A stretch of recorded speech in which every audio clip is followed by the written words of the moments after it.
All right, everybody, we're back with another episode of Nick Wholesales Houses. I'm super excited. Today is with my buddy Anthony Lee. He was on like a year ago. So excited that he's back on. If you don't know him, you just must be outside of the city or something, because everybody in the city knows him. He does a ton of educational workshops for people, whether it's for investing or first-time home buying.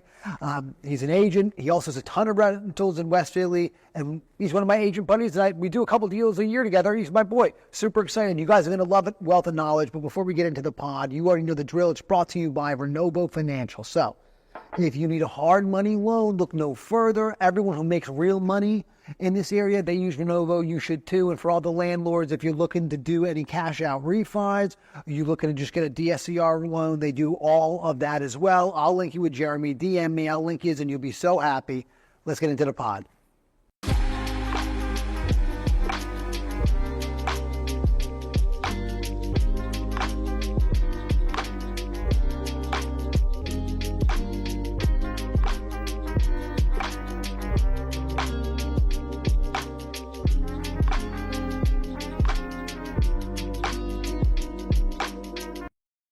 Perfect. Yeah, Anthony, thank you so much for coming back on, my guy. No, I'm glad to be here, man. You've been doing amazing work, so I had to jump at the opportunity. Thank you. You were one of my first big guests that I ever had on the pod. Oh, me? Yeah, what do you mean? My first three big guests was Chris Sommers. Okay. Then Derek came on, Boone came on, and then I think you came on right after. You guys were my first three big guests that I knew all right, this is going to come out and everyone knows it. This is going to go good. So I thank you so much for doing a pod with me that early on. That meant a lot to me. Well, no, you're a good guy. We've done business. That's the other thing. We've done actual business. So, if I can help in any way, I appreciate it. So it's not a problem. Heck yeah, right back at you, man. That's why you invited me to speak at the event that y'all had, and I was on, and I was like, cool. Yeah. Let's go, man. Heck yeah. Well, bro, I'm excited to have you back on the pod. Fill me in. So, last time that we sat down, you were just starting up the brokerage, and I think you were, at the time, taking your foot off buying for a little bit, and more just let me build this brokerage. How did that go? Kind of are you still going in the same path right now? How did this year go?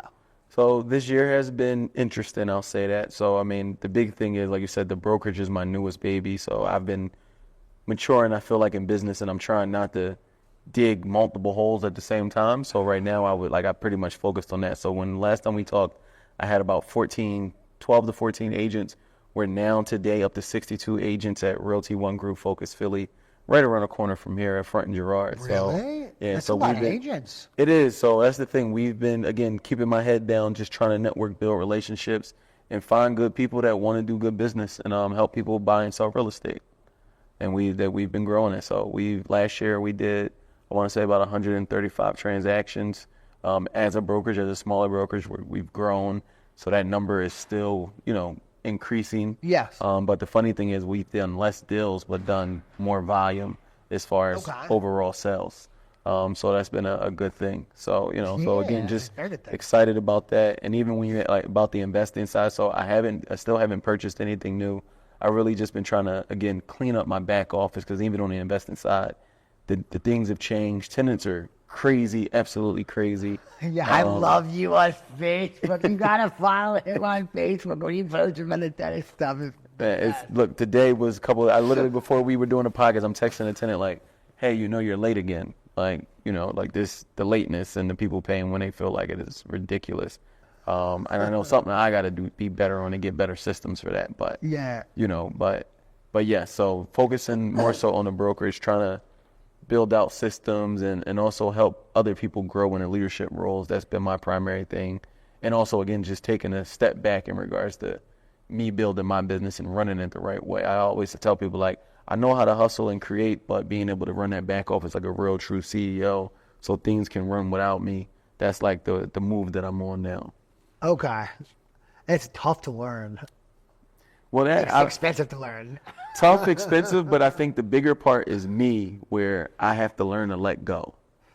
Letting go and working with people and being patient for them to do what they said they're going to do is my tough part. Okay. I feel like if I got to ask you twice, I kind of struggle with having to ask you or to double check and look over your shoulder. So I'm work in progress. I feel like my dad patience is coming into the business patience, and I'm trying to be better. Oh, I like that. Yeah. I think a little dad patience is good. Yeah. Well, I tell people the kids are really your teacher for life. So like me learning to be patient with the kids and, to make adjustments and not taking things as serious all the time, it helps. And trying to have that same concept because adults got different things going on. So, you got to set the expectation, but also, again, give them some grace. So, again, I'm just learning and trying to, again, just be patient. I like that a lot.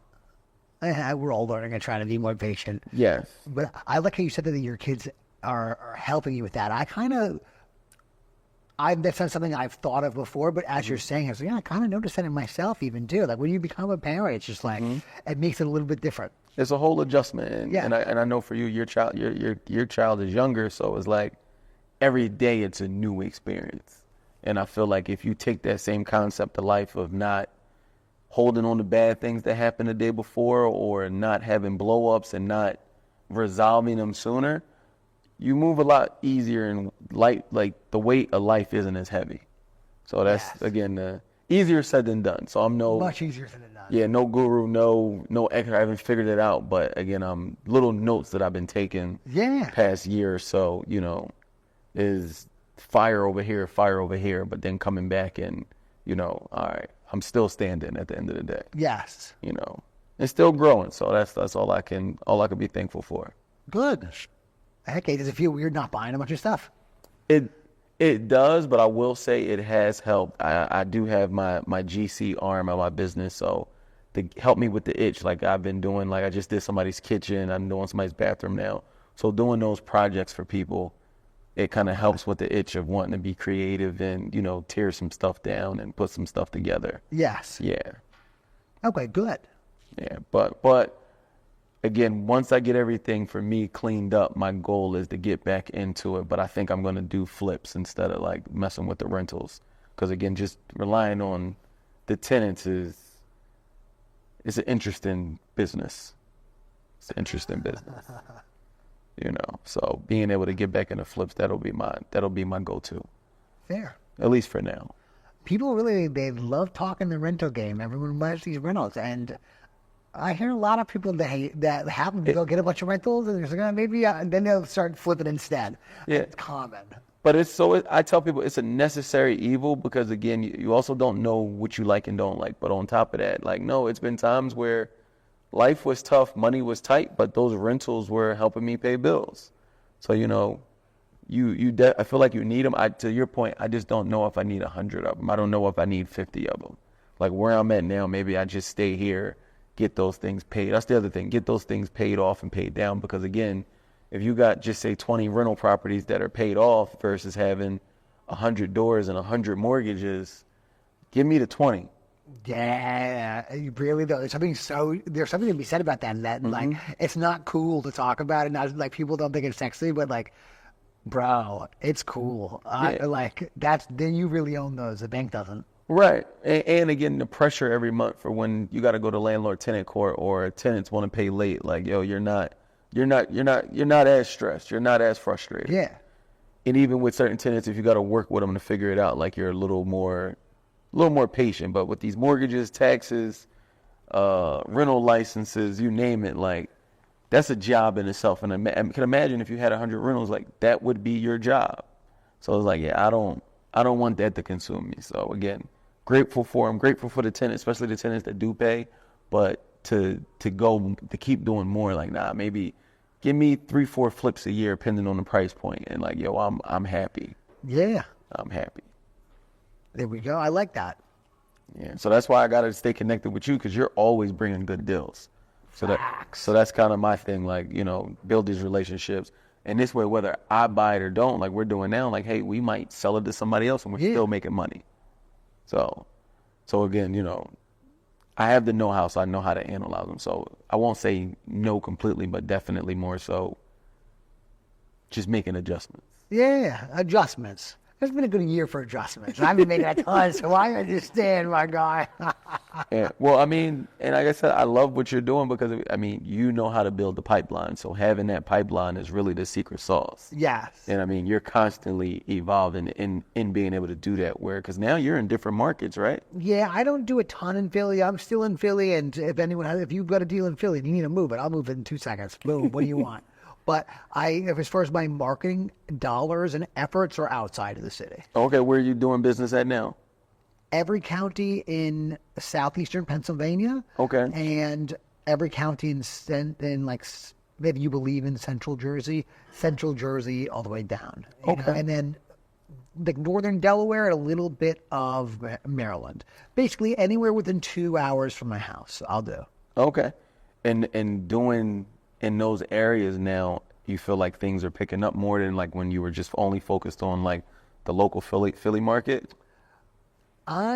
This is how I feel. I feel like it is, for me, easier to make the amount of money that I want if my net as far as proximity is bigger. Okay. If that makes sense. So I am similar with you. I don't want to do 1 million deals a month. I want to, in a perfect world, bro, because I get deals for my social media business, and then I have like deals that I get from my like paid marketing business. But for my paid marketing business, I want a deal a week at my preferred deal size. Nice. You know, and it's easier to do that if it's a wider net. If I'm just focusing in the city, it's not as numbers-wise, not as many houses. Right. If that makes sense. Right. And in Philly, the contract fallout rate is a little high. Gotcha. That's okay. I'm dealing with it. They're bad. They're everywhere, though. I'm dealing with a bad title in Delaware, so don't think anything of it. Okay. No, and even in that, again, so again, you're evolving, you're making the adjustments, but now, like you said, hey, I want more quality control. Yeah. So, hey, let me do these 3 deals a month or 4 deals a month versus I'm hustling and bustling for the same amount of money, but now I'm just constantly got more headache. Not worth it. Right. Absolutely not. No. I don't want to do a bunch of 5s and 10s. Like, it's not appealing to me. It's too much work. I got you. Okay. And too much stress and too much drama. Well, it's funny. Those deals are normally the ones that bring you the most stress versus you do something that's got a little more spread. The people are a little more in position. Like, yo, it's not as much pulling to get it there. Like the people want it. They actually want to get it done. Exactly. And if something's got to give and you have to enough room. There's enough room where it's like, whatever, bro, let's just close this deal. It's not like you have like you're going to make $5,000 and you lose $2,000. You lose $1,000 and mean something. It's really like you only get to take home 2. Right. So like it's not worth it. For sure. Yeah, but again, you made the adjustment as good perspective and especially because how long you been doing wholesaling now? Since end of 2020. Right. So a lot of people get into the business and kind of stay in like one box where you're coming out the box now and you're expanding, which is, again, a testament to your growth and knowledge that you're going to keep doing bigger stuff. Soon you're probably going to be doing stuff like buildings down here and, talking about 100K consultation fee or 200K consultation fee, sky's the limit from there. Hey, who knows? Who knows what the future holds? But for right now, no women in the red dress. I'm just, I'm so narrow. In a sense, like you're in the same boat right now. Very tunnel visioned. So again, I'm trying to be. I would like to say I am, but I'm trying to be. And every once in a while, I pop over here, I get distracted. But again, I'm definitely trying to be. It's hard not to show any good opportunities. And like if you do good business out in the city and people know who you are and you have a good reputation, everyone brings ideas to you. Hey, let's do this, let's do that. It's like, bro, but I really like that person a lot. I'd love to do something with it. That would be great. But like you get pulled in too many directions. Well, so again, that's part of the brokerage because again, everybody has an idea, different personality, and like you said, I want to help, but it's like, all right, I just can't. Like I would love to, but I'm learning it. I also add that in my repertoire, the word no. No explanation, just no, like not right now. Like I can't do it. So, I like no explanations. I haven't perfected it. Definitely not with my kids for sure. But but in business I'm getting better at it. Definitely getting better at it. Yeah. But yes. Very cool. with the brokerage, what are y'all doing for marketing to get new agents?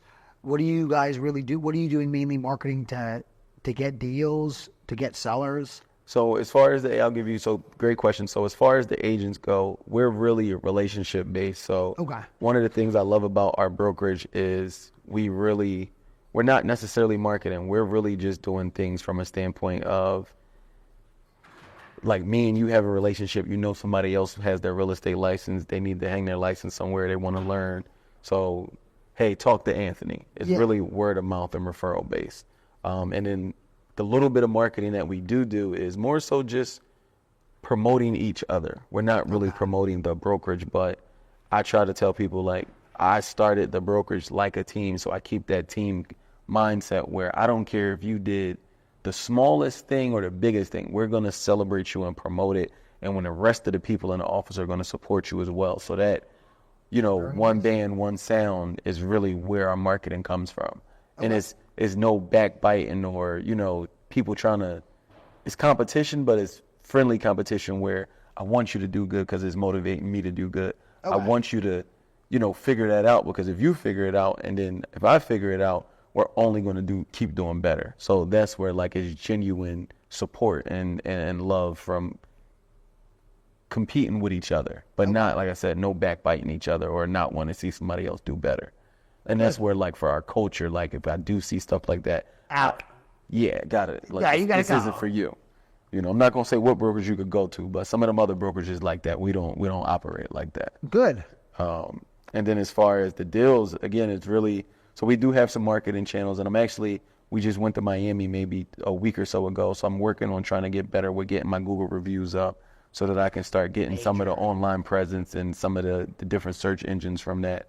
But for now, it's mostly social media marketing, and, like, we do a lot of, like, different events. So we just had a Halloween trunk or treat toy drive, like trunk or treat giving out candy. Okay. So, like, we always set up information, and we have, like, community events to bring the community out and, again, just build relationship. But we also show up to serve. So, again, we're serving, building that relationship. And then, like, we also have a Halloween holiday toy drive coming up. So where we'll give the community probably about 500 toys, toiletries, coats, and different things that we do in December, where, again, we're giving information, but we're also giving things that people may need for their household.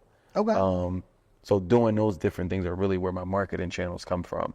And actually where a seller lead came in from the promoting one of the events we were doing in the neighborhood that we were actually servicing. Yeah. So I was able to but I was able to get a listing and give it to an investor that I know in-house. So again, we're keeping stuff, exclusive for our VRP clients as well.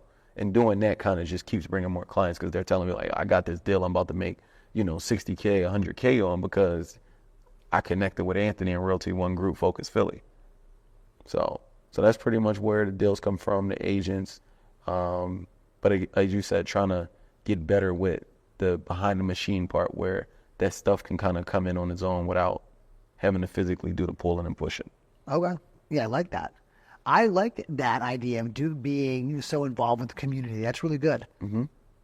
Well, for me, I feel like you have to, because I struggle. You know how you go places and it's like, man, you're making all this money, but nobody knows really who you are, or the money's not going back to the community. So, like, for us, again, whether we physically give you money or, again, we're just giving you supplies and things that you're going to need just to help your household be better, that's where, like, all right, that's always, like, big on my mission. So, and in the meanwhile, even better that we can make money doing it as well. Oh, of course. Come on, we have kids too, bro. Well, that's the hard part, because that's the thing I tell people. Like, sometimes doing this stuff, you're like, yo, it's a thankless job almost, but at the same token, it's like, all right, it's going to come back. Mm-hmm. So like, actually, we've been killing it. I'll say I've been killing it. I've been getting a lot of estate sales and a lot of older people who are moving out the neighborhood or the area, and they're ready to sell because the family don't want anything to do with the house. Oh, okay. Those are good deals. Yeah, good leads. Those are great leads. Right. Man. So some of them, like, real good location, real good prices. They've owned them, and especially for the older folks, those houses are free and clear. So again, you would think somebody in the family would want to take it, but they don't want it. So it's like, all right, we'll sell it and let somebody else do something with it. Yeah. So we like literally in the last month, I've done about 3 of them, and they all came from those relationships. And it's like, all right, hey, Pretty cool. I'll help you. So sometimes I end up having to help with the estate paperwork because we got an in-house attorney that does that. And then the rest of them is like, all right, they got this going on, that going on, but we're getting it done. And we, like, just like you, we got a buyer, you know, that are sort. And if not, like I just did with you in worst case scenario, Nick, I can't sell this on my own. Please help me, Nick, please. Boom, and we'll move it in 2 seconds. Nick's like, send me the photos. Let me know what number we need to be at. Done. 20 minutes later. Sometimes, I think one time you may have needed 24 hours, but most of the time you're like 20 minutes to an hour. You got somebody. If I say, I think I'm usually right about the price. I really am. So I think I can get around this for 1 second. Boom. Right. And that's when I gotta go do my magic sometimes and go mess with the seller. Like, look, I can't do it. But if you want this number, you want to sell today, this is the number we can do. Heck yeah. So yeah, everybody wins. Everyone wins. What the heck? Everyone wins, yes. And again, that's the collaboration, again, that I truly try to have, even for the brokerage. Like, again, if we collaborate, whether it's a $10,000 check, $1,000 check, again, the money keeps going around. So, you know, nobody's going to be, you know, have any ill will towards anybody, you know. Exactly. And you know what? It says something like the more relationships that you have like that, the better your life is going to be. But number 2, it means you're doing good business. And if you want to have relationships like that, you just got to do good business with people. Like, the bar is so low. I tell you this all the time. The bar is like so low. For sure. If you like, just be communicative. And if it's your fault, oh, that was my bad, real quick, boom. But don't run away from them. And that's pretty much it. Be communicative and just tell them the truth. 2 things: tell the truth, be communicative, and everyone's gonna like you. Right, and I think even in that, being okay with, like, yo, these people might get upset, they may not, but again, at least you keep your integrity and your honor at the end of the day. Yeah. For sure. So, and Nick, can you touch on maybe in that space, because I think that's how people lose a lot of deals. Like, how has that impacted your business, being able to be honest with folks and being able to, you know, not tell them necessarily what they want to hear just to get the deal? Because in our business, that's half the problem. A lot of these deals that are floating, the numbers are trash. The numbers are they're bad, bro. The numbers are awful. So why are y'all sending this around? Like, everyone's gonna know you as the mudslinger. Like, don't do that to me. Right, or you're trying to catch a sucker. You just need one sucker to buy it, and it's like, come on, man. You know they're not making no money. You know they're not making any money. But yeah. So can you touch on that, Nick? Like, how do you work through that? Like, how would you get to that point where, like, hey, I'm not gonna be overselling and under and delivering just to get a deal done? Well, as far as my expectations with the seller and the end buyer, and my overall expectations for everybody of what my role is, what I found is if you just straight tell everybody the truth and just turn your brain off completely and just tell them the truth, you're not going to have much to sweat about, because it's just the truth and you don't have to remember anything. It's super cool. Just tell them what's up. And be completely upfront about your intentions, and no one's ever mad at you. And when you're not completely upfront about your intentions because you're trying to be nice, I know it sounds silly, but they always end up mad at you. When I'm selling a deal, I'm very upfront. Like, oh, no, I'm doing this for me and my family. I'm trying to make as much money as I possibly can. I don't want to sell you a great deal. I want you to sell you a perfectly juicy mid deal that's completely acceptable and you're happy with. But I don't want to give you a great deal. The sellers, I tell them, listen, if you're selling me, you're taking a haircut, but it's going to, like, only if you want to take a haircut for convenience am I the right guy for you. I promise. That's it. I'll be your lowest offer. And I don't have to think about anything. It's nice. Nice. So tell them the truth and be real with them, and I think your problems go away. And that's the interesting thing you just said in regards to convenience. Like, hey, if you want to work with me, I'll get it done. You're not going to get top dollar, but for convenience and peace of mind, and you're going to get it done fast, I'm your guy. Yeah. That's a good niche right there. 100%. It's so much easier to lead with that. And every lead that comes in, we tell them that.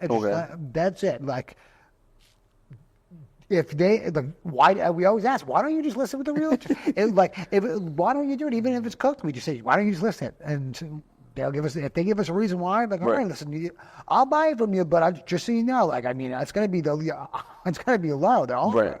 Like, what? And they'll never mad at me. There you go. Okay. Well, no, and that's a dope thing to move off of, because now it's like, hey, I set the expectation, and now when it's all said and done, you don't got to worry about any blowback. And again, they're probably sending you referrals to this day. Those people that you're helping. Heck yeah. 100%, because I'm telling them they're getting low. One, I'm telling them up front what my position is.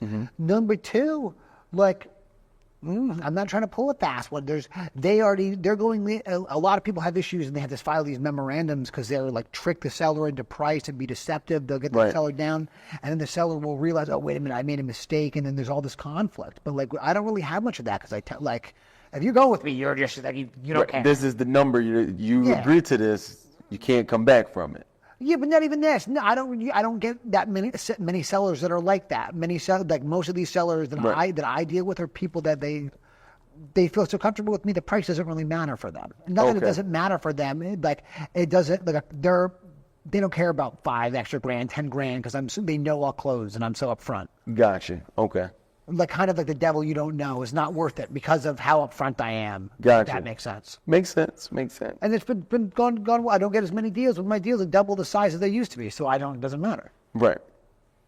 But again, that's what you want, because hey, it's same money or even more money, but quality of life. Heck yeah, bro. Exactly. I don't try to be just like you, man. I don't go to my kids don't play basketball yet, but I'm trying to be just like fully with my kids. Right. Man. Yeah. Yeah, we got basketball tonight. We got basketball this weekend. Yeah, he watches more basketball than anyone you know. Youth basketball, all youth, yes.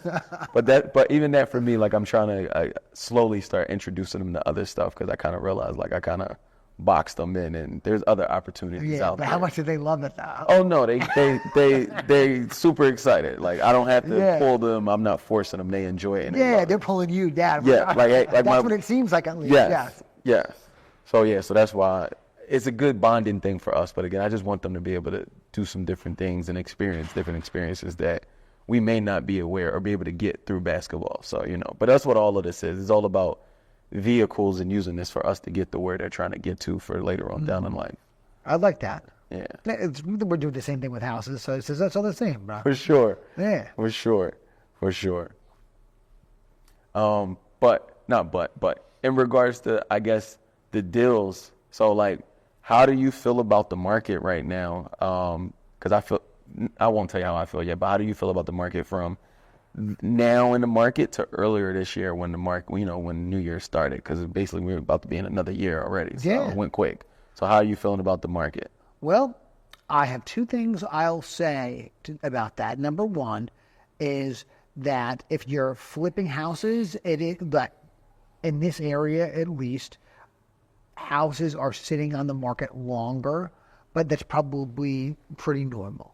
But that's been the case, and that's the feedback that many people have given me. As far as like if you're a wholesaler or if you're an agent, I think it's immaterial to you, because I think all the people that are buying investment properties, they are not slowing down. So for us and our weird 10-20% of the market, like we are not experiencing a slowdown. So if you're out there looking for deals, like there's no reason you shouldn't be getting them. As far as your end sale, that should be delayed right now. But based on the feedback I'm getting is that. And anyone who is and it's very popular to be, it's a slow, winter is slow. Everyone says that winter is slow. At least it seems like everyone says that. But when somebody says winter is slow, that means one of two things, or it means two things. It either means that their closed deal number is slow, or it means that they're not getting as many leads or appointments. Their acquisitions is slow. For sure. If they're closing, or both, if their closings are slow, it has nothing to do with the winter. It just means they sucked in the fall. So they don't realize that the winter's not slow. They just sucked last quarter. If their acquisitions is slow, all right. I mean, who knows? You know. But I'm doubling down on acquisitions right now. So okay. So that next quarter, first quarter, the first quarter of the year, I'm happy daddy. Okay, and that's how you want it to be. But like you said, one of the cool things, I don't know if people heard you, but your winter was slow because of the fall, which you did. So I think in general, if you're not preparing and planting those seeds, it's kind of hard for things to keep growing and for opportunity to come. Yeah. And even on the agent side, that's like a big thing that we've been talking about. So it's like trying to prepare for the new year, but trying to do all the things and make all the changes now so that by January, like you said, your phone's constantly ringing. The phone's not ringing and kind of like, what's going on out there? And you're like, oh, the news said interest rates. The news said this. Don't worry about the news. It definitely happens, but that's not what's affecting your business. What's affecting your business is what you did or didn't do and how you built your pipeline up. Yes, exactly. 100%. Everything is a whole quarter delayed with our business for the most part. So if you're not having a good time right now, it's because of what you did before. And I think just always stay marketing and always get you just got to get after it. It's not, if you live in this world, you have to live on delayed gratification. Right. And definitely the big thing is you got to keep showing up, because if you stop, even if you don't have the momentum, it's even harder to get back in motion. And that's like the challenge. Again, just keep showing up. And I know it's not easy, but for me, again, seeing guys like you, Boone, and some of the other guys in the space is like, all right, like, like my day might be bad, but tomorrow's a new opportunity. So like, I got to show back up, and seeing certain folks win, it inspires me and motivates me. Heck yeah. I love that. That's beautiful, bro. Yeah. So that's why, again, like, it's just interesting to see, like, honestly, these last 2 months have been my best month all year. Like summertime, I'm not gonna lie, summertime was a little slow, but this has been my best month. But I guess also because it was slow, I realized what was going on and I started planting more seeds and doing more marketing. So that's why, like, I had a killer month last month, and this month I'm going to have a killer month as well. And I love Quick Abstract, the title companies. Shameless plug. No, they're great. I love them. There's only like 3 title companies in the city I like, and I like them a lot. Right, and Quick with them, they are incentivizing us to close more deals. So I'm trying to get an award every month in their office by closing deals. So so that definitely helps. I like that. Yeah, I like them a lot. They're good. Yes, love Keisha and Sophia and the whole team down there. Heck yeah. If you guys need a title company in Philly, go to Quick. They're good. What the heck? Tell them Anthony sent you. Oh, yeah. You got to get some credit for that. What the heck, man? For sure. That's very good. Yeah. Yeah, but you know what? We were talking about that off camera. When you do the title, it matters a ton because you actually have like control over the deal. So I like that a lot. And you understand exactly where everything is going on. For sure. And again, for me being a control freak, like, I like being able to communicate with somebody, and I can kind of, how it is in this business. Yeah. It's kind of hard to tell who's kind of blowing smoke up your ass. Yes. But again, if you got the rapport, like, nah, that's a straight shooter. That he or she's telling me what I need to know versus I did a deal. I'm not going to say what title company, but last month I did a deal. And when I say this deal was like you said, for the little $3,500, just, it was rough, and the title company just did not help. I'm talking about, we're supposed to close. They won't send me a settlement notice. They won't tell me why I can't get the settlement notice. They have all these rules that are just like, I'm on the day of closing, we're scheduled, and I'm like, I don't have an altar. They tell me a wild story, like, everybody in the office is sick. The office is closed. What? You don't have anybody else? Like, so just different, again, I understand people go through things, and again, I try to give everybody grace, but like, it kind of, again, it helps to do business when you can have your team, have the people you're familiar with, because again, they're, operating in a way where they're in your best interest. Yeah. And it takes time to build that up. And honestly, I wouldn't be where I'm at today without my team and without my support, because they really make me look good at the end of the day. I do what I do. I'm good at it, but I'm not that good without them. I like that. So, yeah. So yeah, trying to keep all that stuff, again, for these crazy deals that can fall apart at the last minute. It helps. Oh, 100%, bro. And especially if you do a ton of transactions with them, you know how everything operates. One little thing is out of whack, and you just know, and they're in a good groove with you. Like, right. I had that over at Prosperity. Like, I just, like, I never had to think about it again. Like, I know this is this. I know the order of everything. I don't, like, I can just turn my brain off. Right. But even that, it helps you now focus on the next deal, because you're trying to keep that pipeline full. Dude, do you have a transaction coordinator or no? I do. All right. So I do. So again, for me and my business, I wouldn't be able to do things like this Oh, if you did it, yeah. because without the transaction coordinator, things stop. And I'm not gonna lie, I don't really enjoy doing all that paperwork stuff. Worse. What do you mean you don't really enjoy it? Of course you don't. It's terrible. Yeah, I don't enjoy that part. So trying to get payoffs and understand I'm some not of the doing that. yeah. So no, I'll pay the couple $100, and this way again I can move on to the next deal. Nah, it's smart. It's smart. It's an elite hire, or even something that you can contract out. It's an elite person to find. For sure, it's a game changer. And again, as we're talking about just being business owners, not just the people operating the business. Yeah.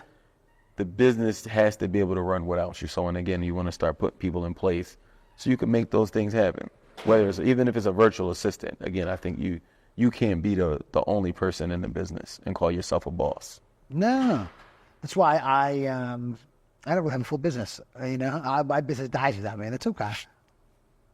Well, again, as you're learning and you're putting things in place. So again, we don't know what we don't know until we because before I wouldn't want to pay anybody, but now I'm paying people. Okay. Oh no, I'm paying people. I got people I pay. Are you kidding me?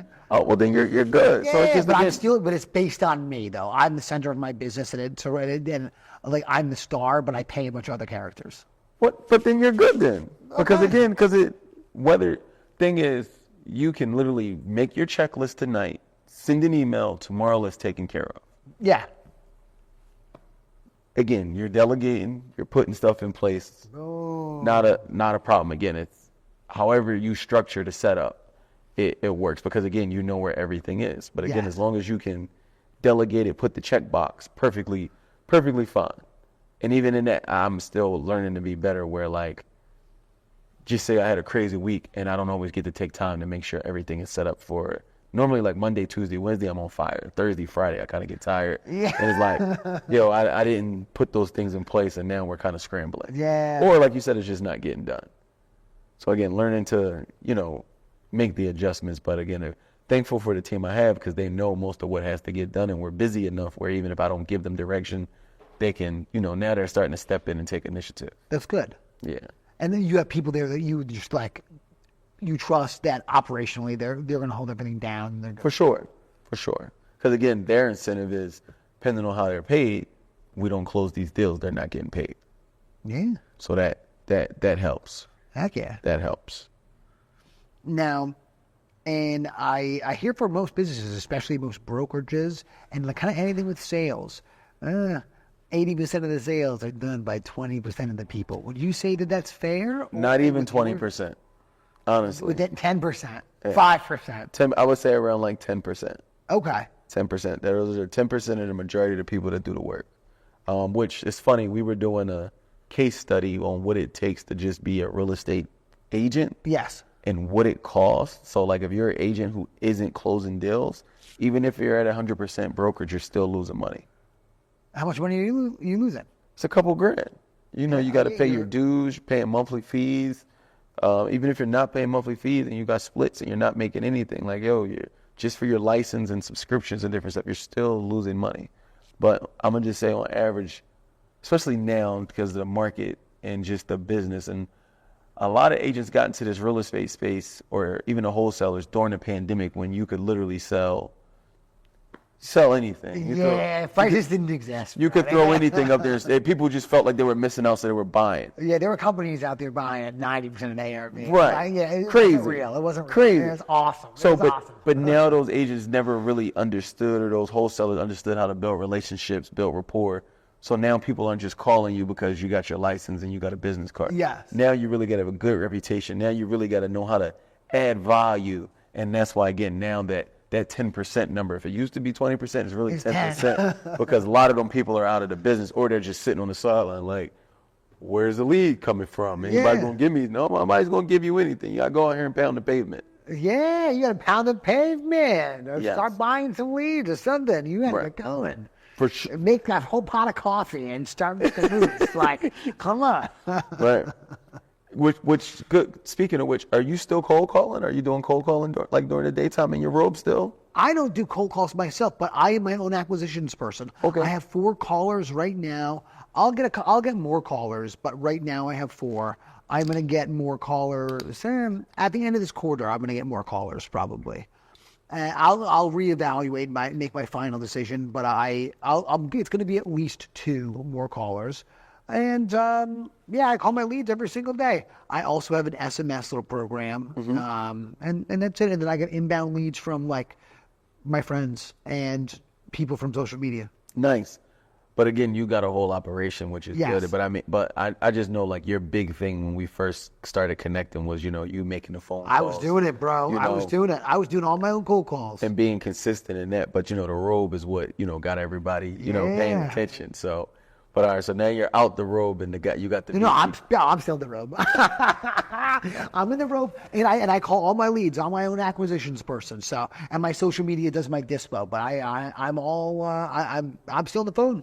Okay. Not as much now because I'm now You just got the calling team. my leads. But, Right. Oh yeah, I got 4 callers through this cold call company that I absolutely love. I'm so happy with. So pretty pleased. But yeah, I look to get 10 leads a day. 10 leads a day, 50 leads a week. Deal a week. What do you want to do? Right. And you're hitting it at your number, so you're comfortable. You're excited. It's slipped my average assignment fee, but it's going back up. Well, I mean, give or take the market, and also give or take, people's, I guess, excitement to buy. You make the adjustment, but you still get the deal done at the end of the day. Yeah, but I believe that I can make my ideal and my target assignment regardless of the climate. It all has to do with my ability and my effectiveness. To negotiate. As a marketer, I think the better you market and the better you set your expectations. Like I don't really do too much negotiating. Okay. I think which limits the amount of deals I do. I'm sure. Because you're not necessarily...